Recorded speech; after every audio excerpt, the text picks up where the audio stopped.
नमस्कार मित्रों। अब तक हमने पढ़ लिया था फिजिकल एंथ्रोपोलॉजी या शारीरिक मानव शास्त्र। आज हम लोग अध्ययन करेंगे कल्चरल एंथ्रोपोलॉजी या जिसे हम कह सकते हैं सांस्कृतिक मानव शास्त्र। सांस्कृतिक मानव शास्त्र में हम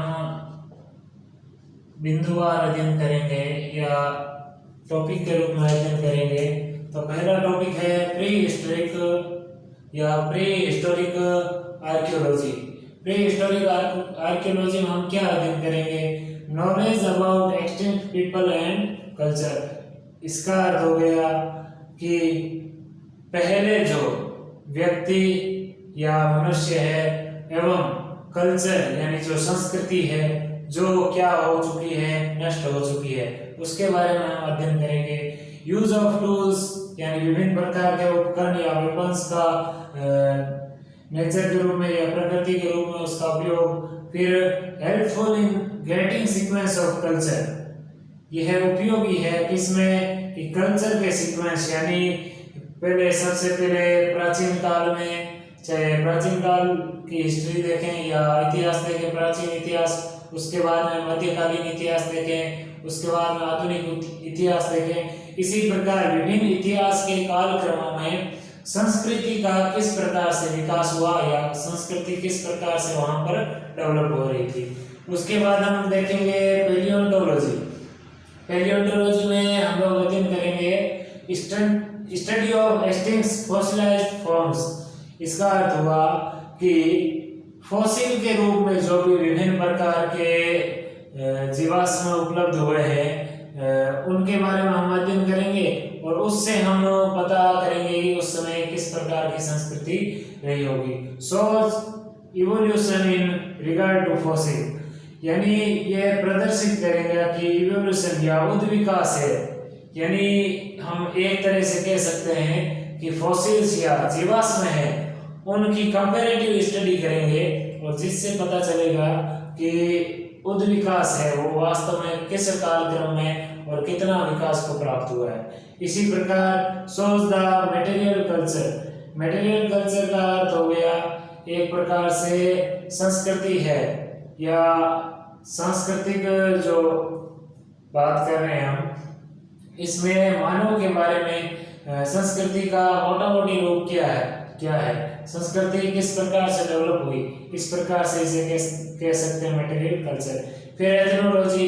एथनोलॉजी हम किसे कह सकते हैं तो इसका देखिए comparative study of culture of data analysis, यानी विभिन्न प्रकार के जो डेटा है उनका एनालिसिस करके या उनका विश्लेषण करके और हम कंपैरेटिव यानी तुलनात्मक रूप से अध्ययन करते हैं। डाटा के आधार पर विभिन्न प्रकार की संस्कृतियों में तुलनात्मक रूप से अध्ययन करते हैं, उसे हम एथनोलॉजी कहते हैं। यह सेपरेट ब्रांच या पृथक रूप से अलग शाखा के रूप में, कौन? एथनोलॉजी अलग शाखा के रूप में 1840 ईस्वी में अलग से एक शाखा के रूप में विकसित हुई। फिर एक शब्द है एथनोग्राफी। एथनोग्राफी किसे कहते हैं तो study of culture through direct और इनडायरेक्ट ऑब्जर्वेशन। इस प्रकार का अध्ययन जिसमें हम संस्कृति का अध्ययन डायरेक्ट और इनडायरेक्ट ऑब्जर्व यानी प्रत्यक्ष रूप से संस्कृति है किस प्रकार की है या अप्रत्यक्ष रूप से संस्कृति है वो किस प्रकार की है, इसके बारे में हम अध्ययन करना हो तो हम इसे कहते हैं इथनोग्राफी। इसी प्रकार सोशल एंथ्रोपोलॉजी। सोशल एंथ्रोपोलॉजी यानी सामाजिक मानव शास्त्र। इसमें man as a social animal यानी मनुष्य है वो एक सामाजिक प्राणी है, इसका हम अध्ययन करेंगे। इसके बाद मैन इवॉल्व्स इन सोशल इंस्टीट्यूशन जैसे मैरिज, गवर्नमेंट, लॉ, यानी मनुष्य है वो किस प्रकार से इनमें सहभागी होता है या अपने आप को जोड़ पाता है, किन में? सोशल इंस्टीट्यूशन यानी सामाजिक जो भी प्रतिष्ठान जैसे मैरिज यानी शादी, गवर्नमेंट यानी सरकार, लॉ यानी नियम जो भी है। फिर लिव्स इन सोसाइटी, मनुष्य है वो सोसाइटी या समाज में रहता है, अपने आप को किस प्रकार से वहां पर रिलेट कर पाता है। इस प्रकार हमने अभी तक अध्ययन किया प्री हिस्टोरिक आर्कियोलॉजी, पैलियोंटोलॉजी, इथनोलॉजी और सोशल एंथ्रोपोलॉजी। इस प्रकार हम आगे अध्ययन करेंगे इकोनॉमिक एंथ्रोपोलॉजी या आर्थिक मानव शास्त्र। आर्थिक मानव शास्त्र में क्या है कि different means of subsistence of life, यानी जीवन है उसमें अलग अलग प्रकार के जो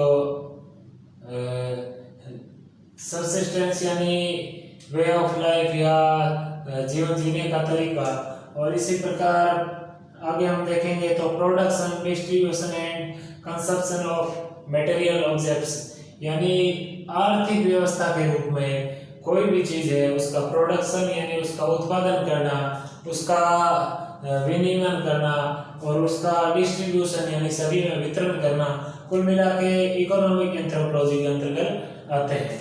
इसके अलावा रिलीजन या धर्म की बात करें तो religion of man with super natural powers. Religion या धर्म में हम पढ़ेंगे कि रिलीजन है वो धर्म है किसका, कि मनुष्य का धर्म है वो, विद यानी कनेक्ट हुआ किसके साथ, सुपर नेचुरल पावर। यहाँ सुपर नेचुरल पावर के रूप में ईश्वर या गॉड को मान सकते हैं। मनुष्य है वो धर्म में विश्वास रखता है और या अलग अलग धर्म के अनुसार ईश्वर, अल्लाह या ईसा मसीह जो भी हो। और इसके अलावा आर्ट या फोकलोर, इसमें for relaxation and satisfaction after getting adapted in natural and social environment. इसमें देखिए रिलैक्सेशन यानी रिलैक्स संतुष्ट होने के लिए, सेटिस्फैक्शन आराम के लिए, आफ्टर गेटिंग एडेप्टेशन यानी अनुकूलित होने के पश्चात, नेचुरल एंड सोशल एनवायरनमेंट यानी प्राकृतिक और सामाजिक वातावरण में व्यक्ति है वो अपने आप को क्या कर लेता है, एडेप्ट या अनुकूलित कर लेता है और साथ में ही रिलैक्स और सेटिस्फाई हो जाता है। इसके साथ ही मैन अंडरटूक एक्टिविटीज यानी इसके अंतर्गत क्या आ गया, आर्ट यानी कला में क्या आ गया कि लाइक सॉन्ग डांस, जैसे गाना गाना हो गया, उसके अलावा डांस करना हो गया, तो विभिन्न प्रकार की एक्टिविटीज हो गई। इस प्रकार आज हमने अध्ययन किया कल्चरल एंथ्रोपोलॉजी या सांस्कृतिक मानव शास्त्र। इस प्रकार आज का टॉपिक पूरा हुआ। मुझे लगता है आपको जिस प्रकार से समझाया गया उसे बिल्कुल आपको समझ आया होगा और ये वीडियो आपके लिए बहुत ही उपयोगी साबित हुआ होगा। बहुत बहुत धन्यवाद।